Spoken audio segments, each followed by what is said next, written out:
ওকে, আচ্ছা। আপনারা আমার স্ক্রিন দেখতে পাচ্ছেন?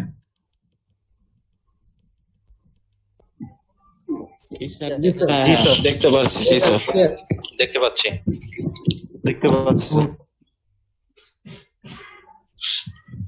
ওকে, সো জাকির অলরেডি ডিসকাস করছে হচ্ছে ওয়ার্ক সেন্টার। জাকির অলরেডি আপনাদের সাথে, তারপর হচ্ছে আইটেমের স্পেসিফিকেশন, তারপর হচ্ছে যে আইটেমের কোড স্ট্যান্ডার্ডাইজেশন, এগুলো নিয়ে কথা বলছে। তো এগুলো হচ্ছে যে actually basic of any manufacturing company. যে কোনো ম্যানুফ্যাকচারিং কোম্পানির জন্য এগুলো হচ্ছে ভেরি বেসিক। ঠিক আছে, সো এইসব জিনিস না থাকলে আমরা আসলে বেশি দূর আগাইতে পারবো না, কোনো টেকনোলজির অ্যাডভান্টেজ নিতে পারবো না, কিছুই করতে পারবো না। ঠিক আছে, তো এখন আমি হচ্ছে যে ও কথা বলছে বিল অফ ম্যাটেরিয়াল নিয়ে, এবার আমি কথা বলবো হচ্ছে ওয়ার্ক সেন্টার, ওয়ার্ক স্টাডি এবং রাউটিং, এই তিনটা বিষয় নিয়ে। ঠিক আছে, তো জাকির অলরেডি ওর পরিচয় দিয়েছে একটু ডিটেইল। আমি এবার আমার পরিচয়টা একটু বলি সংক্ষেপে। আমিও বেসিক্যালি একজন ইআরপি প্রজেক্ট ম্যানেজার এবং বিজনেস অ্যানালিস্ট।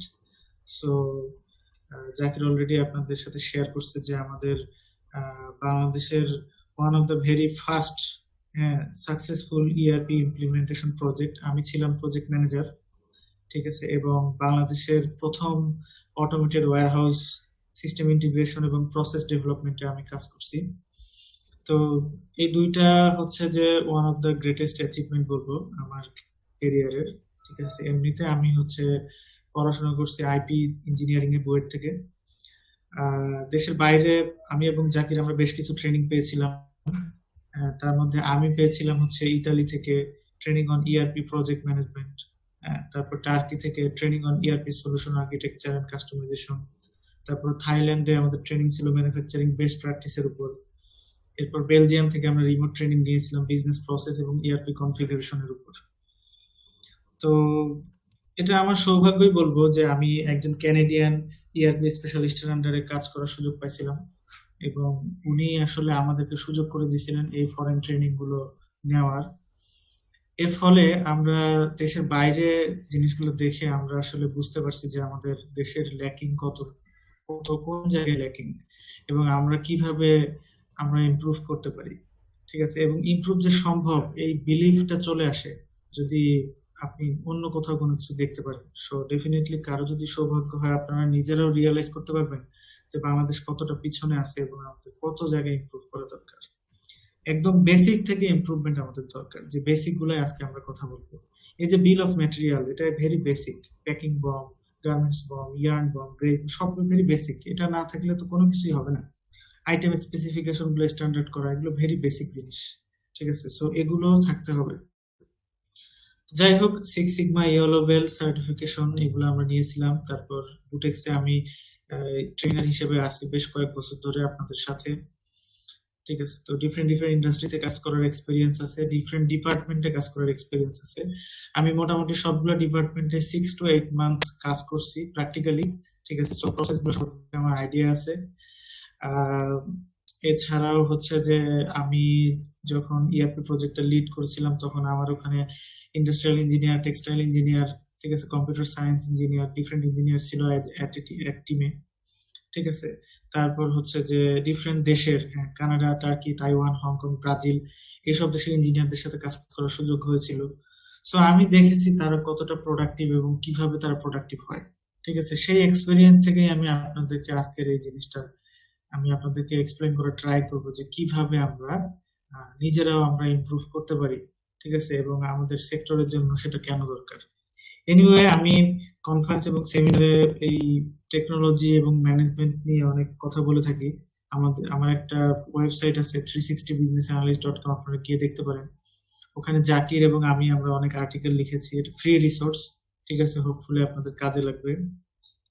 এনিওয়ে, আমি আমার মেইন টপিকে ফিরে যাই। ঠিক আছে, আমরা কথা বলতেছিলাম হচ্ছে যে বিল অফ ম্যাটেরিয়াল নিয়ে। বিল অফ ম্যাটেরিয়াল অ্যাকচুয়ালি এই যে ম্যানুফ্যাকচারিং সিস্টেম আমাদের স্পেশাল ইন্ডাস্ট্রিতে, এই সিস্টেমে আমরা কাজ করি। আমাদের র ম্যাটেরিয়াল হচ্ছে ইয়ার্ন এবং ফিনিশ ফিনিশ আপনাদের কোম্পানিতে ডিফারেন্ট হতে পারে, সেটা সমস্যা না। বাট ম্যানুফ্যাকচারিং যে কোনো company, not only garments textile, অন্য কোনো ম্যানুফ্যাকচারিং কোম্পানিও যদি হয়, ঠিক আছে, ম্যানুফ্যাকচারিং করতে গেলে আপনাকে রিসোর্সের প্রয়োজন, রাইট? যাকে অলরেডি এক্সপ্লেন করছে, labour, machine, time, space, material, এগুলো কিন্তু রিসোর্স। এই রিসোর্স গুলো থাকলে আপনি কি করতে পারেন, একটা র ম্যাটেরিয়ালকে আপনি ম্যানুফ্যাকচারিং এর মাধ্যমে আর একটা ভ্যালু অ্যাডেড প্রোডাক্ট তৈরি করতে পারেন। আপনি ইয়ার্ন থেকে গ্রেস বানাবেন, স্টিল আপনার লেবার লাগবে, মেশিন লাগবে, আপনার টাইম স্পেন্ড হবে, জায়গা লাগবে, ম্যাটেরিয়াল লাগবে। আপনি মনে করেন যে ফিনিশিং প্রসেসের মাধ্যমে ফিনিশ গার্মেন্ট বানাবেন, স্টিল এখানে আপনার লেবার, মেশিন, টাইম, এগুলো সবসময় লাগবে, ঠিক আছে? তো এই যে রিসোর্স গুলো আমাদের লাগছে, রিসোর্স গুলোতে তো আমাদের খরচ হচ্ছে। আমরা যখন কস্টিং করি তখন কিন্তু আমরা এই রিসোর্স গুলোর কস্ট আমরা দিয়ে দিয়ে থাকি, ঠিক আছে? তো বিল অফ ম্যাটেরিয়াল থেকে আমরা বুঝতে পারি ম্যাটেরিয়ালের কস্টিংটা কিরকম। বিল অফ ম্যাটেরিয়াল, এই জন্য নামই হচ্ছে ম্যাটেরিয়াল। তাহলে এখন বাকি যে রিসোর্স গুলো আছে, লেবার, মেশিন, টাইম, স্পেস, এগুলো আমরা তাহলে কিভাবে রেকর্ড করব? এগুলো হচ্ছে যে আমাদের করা হয় রাউটিং এর মাধ্যমে। অনেকে হয়তো বম এবং রাউটিং এর নাম শুনছেন, বাট এই দুইটা যে এক কানেক্টেড এবং এই দুইটা যে একটার সাথে আরেকটা ইন্টিগ্রেটেড, ঠিক আছে, এটা অনেকে জানেন না, ঠিক আছে? তো এই জিনিসগুলোই আসলে ইম্পর্টেন্ট, যে কোন জিনিসটা কোন জিনিসের সাথে কানেক্টেড। আমিও ইউনিভার্সিটিতে থিওরিটিক্যালি বিল অফ ম্যাটেরিয়াল কি জিনিস, কেমনে কি পড়ছি, রাউটিং কি কেমনে কি এটাও পড়ছি, বাট এই দুটো যে একসাথে ইন্টিগ্রেটেড, একসাথে কাজ করে, এটা আমরা কখনো করিনি। সো আসলে মানে নলেজটা কখনো সলিড ছিল না ইউনিভার্সিটিতে যখন আমরা পড়াশোনা করছি। সলিড নলেজটা আসে হচ্ছে প্র্যাকটিক্যাল নলেজ থেকে, ঠিক আছে? তো আমি এক্সপ্লেইন করব যে বিল অফ মেটেরিয়াল এবং রাউটিং কিভাবে আপনাদের কোম্পানিতে আপনারা ইমপ্লিমেন্ট করতে পারবেন। আমরা করছি, সেটাই আমি আপনাদেরকে দেখাবো, ঠিক আছে? থিওরিতে যাব না, প্র্যাকটিক্যাল জিনিসগুলো নিয়ে কথা বলবো। তো আমি এই পার্টটা হাইড করে দিচ্ছি বোঝার সুবিধার জন্য, একটা শুধু প্রসেস নিয়ে কাজ দেখাবো। সিমিলারলি সবগুলো প্রসেসে এরকমই হবে কম বেশি। তো আমরা যখন নিটিং প্রসেস নিয়ে কাজ করতে গেলাম, ঠিক আছে, তখন আমাদের নিটিং ফ্যাসিলিটি আছে। এই ফ্যাসিলিটিতে আমাদের ডিফারেন্ট মেশিন আছে, হ্যাঁ, অনেকগুলো মেশিন আছে, এবং এই মেশিন গুলো সবগুলোর কিন্তু ক্যাপাসিটি একই না, সবগুলোর ক্যাপাবিলিটিও একই না, ডিফারেন্ট ক্যাপাসিটি এবং ডিফারেন্ট ক্যাপাবিলিটি। তো তখন আমরা কি করলাম, ক্যাপাবিলিটি এবং ক্যাপাসিটি ওয়াইজ গ্রুপ করে ফেললাম, এবং এই গ্রুপটাকে বলা হয় হচ্ছে ওয়ার্ক সেন্টার। ওয়ার্ক সেন্টার মানে হচ্ছে যে গ্রুপ অফ মেশিন যেগুলোর সিমিলার ক্যাপাবিলিটি, সিমিলার ক্যাপাসিটি। তো এখানে আমাদের চারটা গ্রুপ দেখা গেল। প্রথম গ্রুপে, হ্যাঁ, এগুলো হচ্ছে যে সিঙ্গেল জার্সি বা সিমিলার কনস্ট্রাকশন গুলো প্রডিউস করতে পারে, হায়ার জিএসএম এর জন্য। স্যার চারটাকে কি কি জানি বলা হয় স্যার, কথাটা বুঝি নাই স্যার, নেট একটু প্রবলেম, কাইন্ডলি একটু বলবেন sir. Just work centre. Work centre machine গুলো যে সবগুলো ক্যাপাসিটি এক সমান নয়, এই কথাগুলো বুঝছি স্যার, তারপরে বুঝি নাই। আচ্ছা, আমি বলতেছি, এই যে মেশিন গুলোকে আমরা গ্রুপ করে ফেলছি, আলাদা আলাদা চারটা গ্রুপে করে ফেলতেছি, প্রত্যেকটাকে এক একটা ওয়ার্ক সেন্টার বলা হয়। ওয়ার্ক সেন্টার মানে হচ্ছে গ্রুপ অফ মেশিন যাদের ক্যাপাসিটি একই এবং ক্যাপাবিলিটি একই। যেমন এখানে সিঙ্গেল জার্সি, এই সবগুলো মেশিন সিঙ্গেল জার্সি বা সিমিলার কনস্ট্রাকশন প্রডিউস করতে পারে এবং হায়ার জিএসএম এর জন্য ভালো এই মেশিনগুলো। আর পরের যে কয়েকটা মেশিন আছে, এগুলা হচ্ছে যে আপনার সিঙ্গেল জার্সি কিন্তু লোয়ার জিএসএম এর জন্য এই মেশিনগুলো স্পেশালাইজড, ঠিক আছে?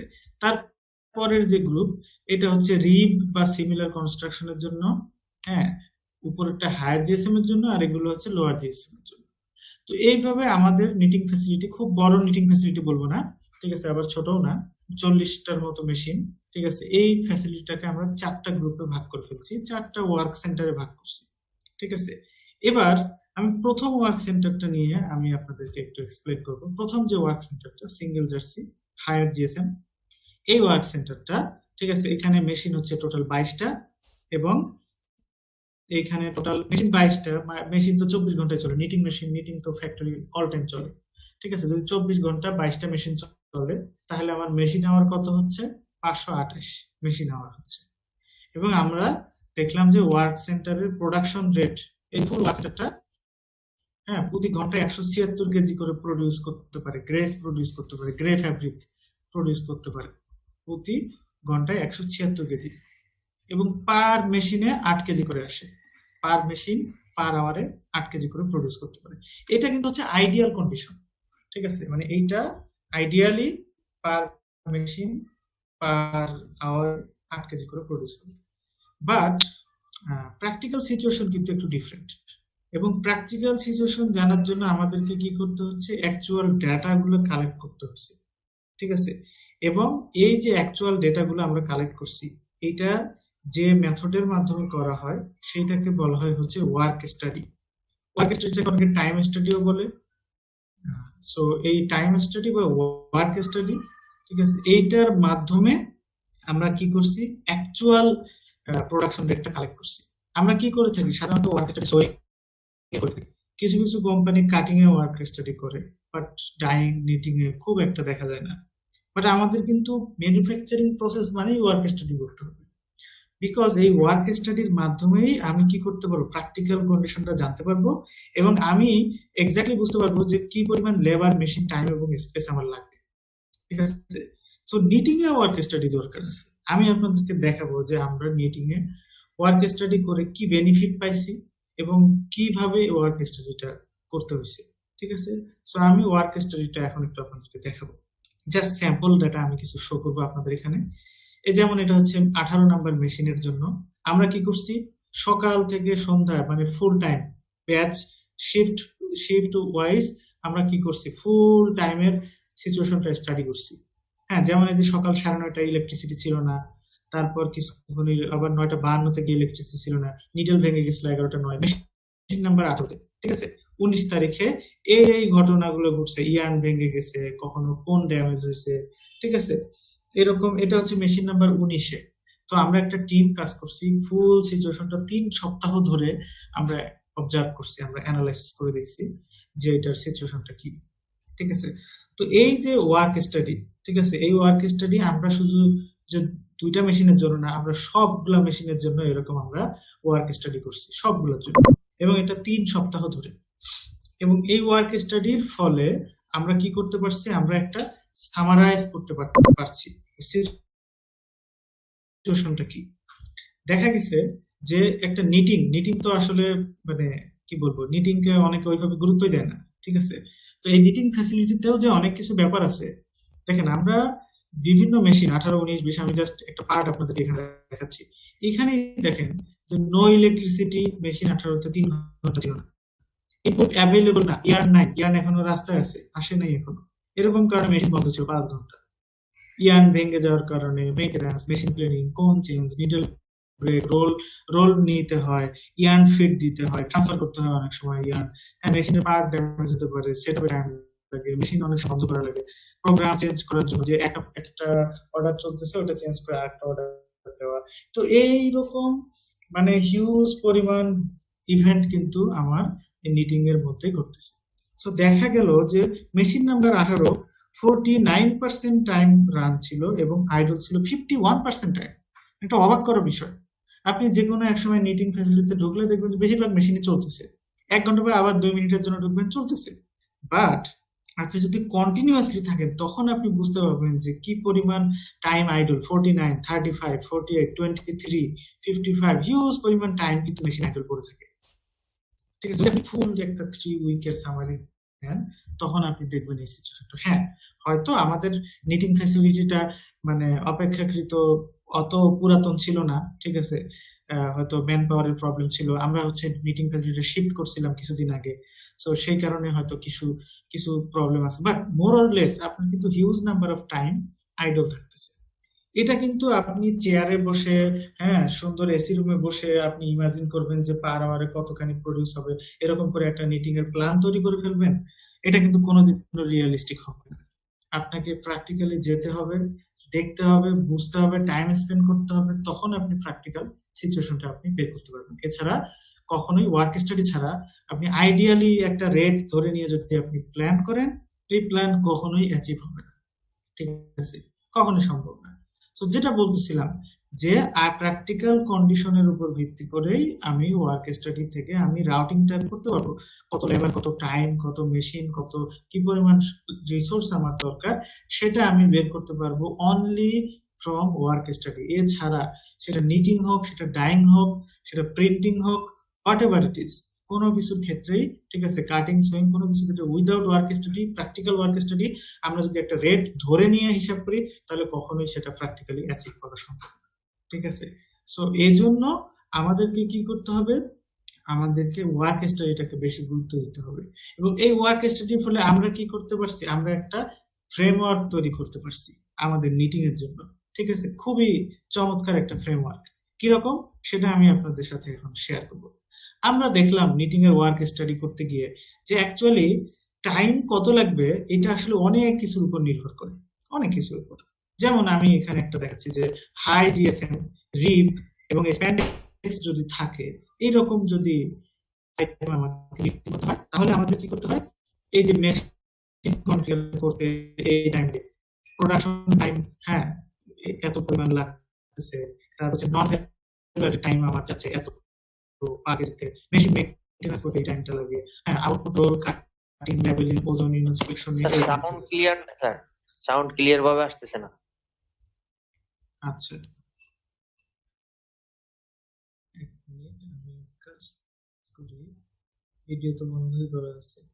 এনিওয়ে, ওকে, আমি তাহলে একটু স্লো যাচ্ছি, আপনাদের ভিডিওটা অফ রাখেন, আমি স্লো যাচ্ছি।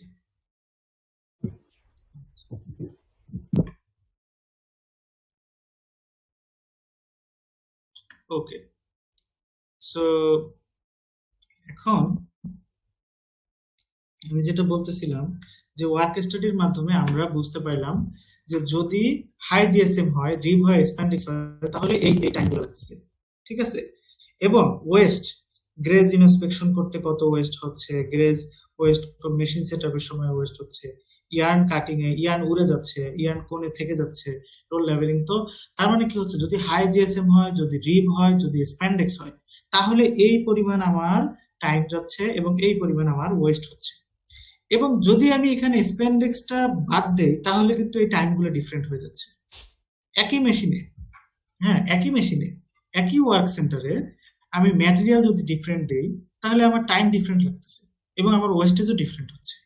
আমি যদি লোয়ার জিএসএম দেই, যদি আমি রিপ না দিয়ে সিঙ্গেল জার্সি দেই, তাহলে কিন্তু ডিফারেন্ট আমার টাইম লাগতেছে, ডিফারেন্ট আমার হচ্ছে যে ওয়েস্ট হচ্ছে।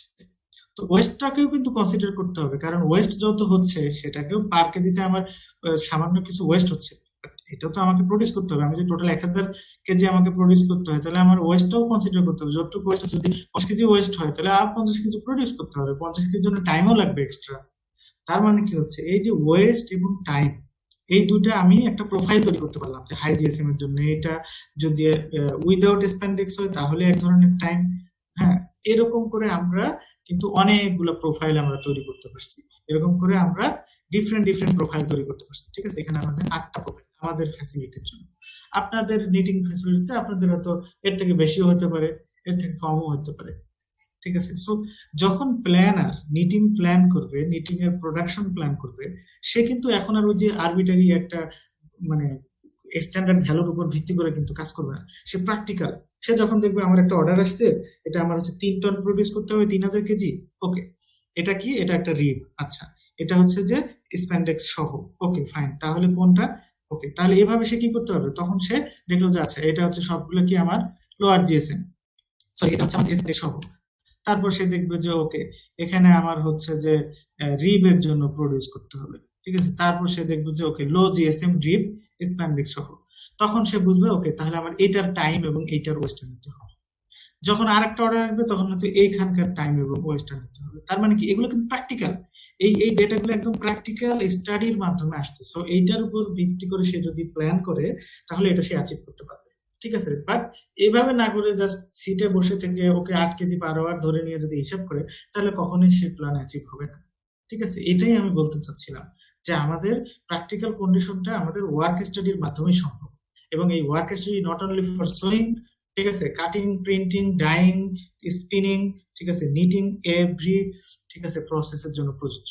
এবং আপনারা ওয়ার্ক স্টাডি করে দেখেন, আপনাদের স্ট্যান্ডার্ড ভ্যালু থেকে হিউজ ডিফারেন্স পাবেন। এবং এই হিউজ ডিফারেন্সটা থাকার কারণে আমরা নিটিং এর যদি লেট হয়, ডাইং এ লেট হবে, ডাইং এ লেট হবে, প্রিন্টিং এ লেট হবে, কাটিং এ লেট হবে, সোয়িং এ লেট হবে, সবকিছুতে লেট হবে, একটা জায়গায় লেট হবে।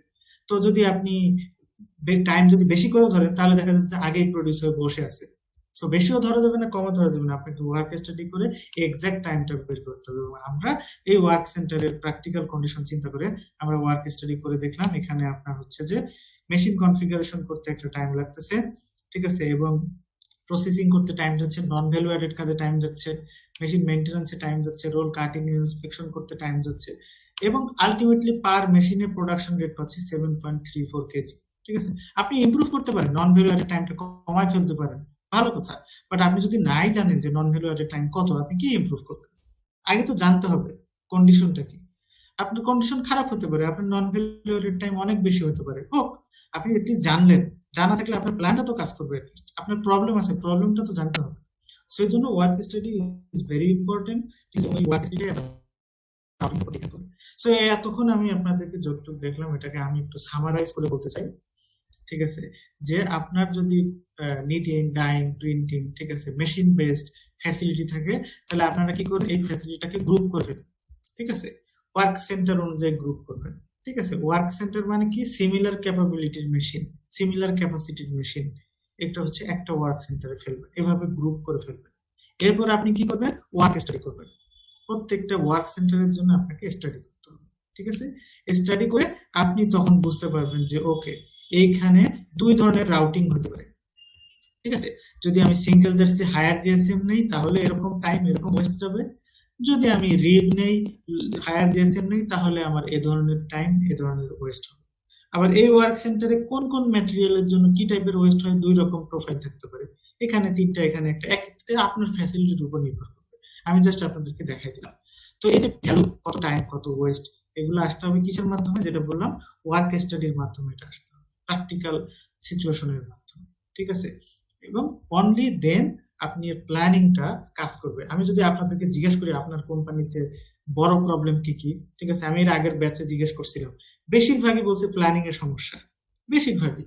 যারা ডাইং এ কাজ করে তারা বলে নিটিং এর প্ল্যানিং এর সমস্যা, হ্যাঁ, বা যারা হচ্ছে গার্মেন্টস এর কাজ করে তারা বলে ফ্যাব্রিকের প্ল্যানিং এর সমস্যা, ঠিক আছে। প্ল্যানিং, কারণ রাইট টাইমে কেউই রাইট জিনিস পায় না। এটার মেইন কারণ হচ্ছে ওয়ার্ক স্টাডি হচ্ছে না, রাউটিং প্রপারলি আপনার রেকর্ড হচ্ছে না, এর ফলে আপনার এই সমস্যাগুলো হয়। তো যাই হোক, এখন আমরা একটা হচ্ছে যে ক্লাস টেস্ট নিব, আপনাদের ক্লাস টেস্টের পরে বিরতি হবে, ঠিক আছে, এবং এই বিরতিতে, ঠিক আছে, বিরতির পরে আপনারা নামাজেরও সময় পাবেন, ঠিক আছে।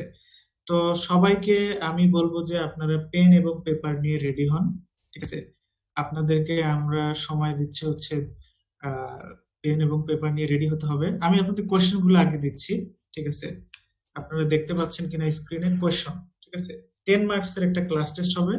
আমি টাইম এখনো শুরু হয় নাই, আমি আপনাদেরকে কোয়েশ্চেন গুলো আগে একটু এক্সপ্লেইন করব। কোয়েশ্চেন গুলো এক্সপ্লেইন হওয়ার পর আমি আপনাদেরকে 2 মিনিট টাইম দিব প্রিপারেশন নেওয়ার, এরপর 10 মিনিটের মধ্যে আপনাদের অ্যান্সার গুলো দিতে হবে, ঠিক আছে। আপনারা কিভাবে অ্যান্সার দিবেন, আপনাদের খাতা কলম নিবেন, খাতা কলমে এই যে Q1 Q2 Q3 লিখে অ্যান্সার গুলো লিখবেন, সংক্ষেপে অ্যান্সার দিবেন, বেশি ডিটেইল লেখার দরকার নেই, বেশি লিখলে বেশি নাম্বার পাবেন এরকম কোনো কথা নাই। হ্যাঁ, আপনার যদি টু দা পয়েন্টে আপনি একটা ওয়ার্ড দিয়েও অ্যান্সার দিতে পারেন, আপনি ফুল মার্কস পেয়ে যাবেন, কোনো সমস্যা নেই, ঠিক আছে। সো খাতা কলম নিয়ে রেডি হন, আপনারা অ্যান্সার দিয়ে, অ্যান্সার যখন শেষ হবে ছবি তুলে আমাদের ইমেইল পাঠিয়ে দেবেন, আপনারা আমাদের ইমেইল যান, ঠিক আছে। ইমেইল ইনভাইটেশন আছে না, রিপ্লাই দিয়ে পাঠিয়ে দিতে পারবেন, ঠিক আছে। দেরি করে পাঠিয়ে দিলে অ্যাকসেপ্ট করবে না, ওকে। তো আমি কোশ্চেন গুলো এক্সপ্লেন করতেছি। আচ্ছা, কোশ্চেন নাম্বার, ওকে, এখানে বলা হচ্ছে write down the list of specification required to define yarn. হ্যাঁ, একটা ইয়ার্নকে যদি আমি ডিফাইন করতে চাই, কি কি স্পেসিফিকেশন দিয়ে ডিফাইন করা উচিত। অ্যান্সার কিন্তু কোনো অ্যান্সারই 100% সঠিক অ্যান্সার না, বা কোনো অ্যান্সারই ভুল না। আপনাদের এক একজনের অ্যান্সার এক এক রকম হতে পারে, আবার সবগুলো সঠিকও হতে পারে, হ্যাঁ, কারোটা কারোর সাথে মিলবে না। আপনি আপনার মাথায় যেটা আসে, হ্যাঁ, যে একটা ইয়ার্নের স্পেসিফিকেশন কি কি থাকা উচিত, আপনি দিয়ে দেবেন 3 মার্ক। 2 নম্বর প্রশ্ন হচ্ছে you have 20 knitting machine, each of them can produce 10 KG per hour. Ideally প্রত্যেকটা মেশিন পার আওয়ারে 10 কেজি করে প্রডিউস করতে পারে, আপনার 20টা মেশিন আছে। এখন আপনার একটা অর্ডার আছে 900 কেজি ফ্যাব্রিক প্রডিউস করতে হবে, 900 কেজি। তাহলে এখন আপনি বলবেন যে শর্টেস্ট পসিবল টাইম কত, এই অর্ডারটা কমপ্লিট যদি আমি করতে চাই পার কেজি পার আওয়ারে 10 কেজি করে হবে, 20টা মেশিন আছে, প্রডিউস করতে হবে 900 কেজি, তাহলে কত as soon as possible যদি বলে যে কত কম সময়ের মধ্যে আপনি দিতে পারবেন এবং আপনি কয়টা মেশিন অ্যাসাইন করবেন, এটা কিন্তু উত্তর কিন্তু আপনার এক একজনের এক এক রকম হবে। কেউ হয়তো একটা মেশিন অ্যাসাইন করবেন, কেউ হয়তো 20টা মেশিন অ্যাসাইন করবেন, কেউ 5টা, কেউ 7টা, কেউ 3টা। হ্যাঁ, আপনি প্র্যাকটিক্যাল কন্ডিশনটা চিন্তা করবেন যে প্র্যাকটিক্যাল লাইফে হলে আপনি কি করতেন, কয়টা মেশিন অ্যাসাইন করবেন এবং কতক্ষণের মধ্যে আপনি দিতে পারবেন। হ্যাঁ, আপনি আপনার মতো করে অ্যান্সার দিয়ে দিবেন। কনসিডার করেন যে সব মেশিন ফ্রি আছে, হ্যাঁ, এবং এই ওয়ার্ক সেন্টার 90% ইফিসিয়েন্সি, ঠিক আছে, মানে আপনি যা করবেন 90% ইফিসিয়েন্সিতে কাজ করে, ঠিক আছে, অর্থাৎ 10 কেজি পার আওয়ার এটা আইডিয়াল, বাট প্র্যাকটিক্যালি 90% পর্যন্ত অ্যাচিভ করা যায়। এছাড়াও যদি কোনো ইনফরমেশন আপনি অ্যাজিউম করা লাগে, আপনি অ্যাজিউম করে নিতে পারবেন যে হ্যাঁ এখানে অমুক জিনিসটা তো জিএসএম কত এটা বলার নাই, আপনি অ্যাজিউম করে নেন, ঠিক আছে। এর বাইরে কোনো ইনফরমেশন লাগলে অ্যাজিউম করে নেবেন। 4 নম্বর। 3 নাম্বার কোয়েশ্চন হচ্ছে যে what will be the consequence if a manufacturing company does not practice bomb, ঠিক আছে, for each অর্ডারে যদি বম, হ্যাঁ, চাকরির যেভাবে দেখাইলো bill of material step by step, এরকম বিল অফ ম্যাটেরিয়াল যদি প্র্যাকটিস না করে অর্ডার গুলাতে, তাহলে তার কি ক্ষতি হবে, একটা কোম্পানি কি কি জিনিস তার প্রবলেম হবে যদি সে বিল অফ ম্যাটেরিয়ালটা প্রপারলি প্র্যাকটিস না করে, ঠিক আছে। সো আপনারা খাতা কলম নিয়ে রেডি হন এখন।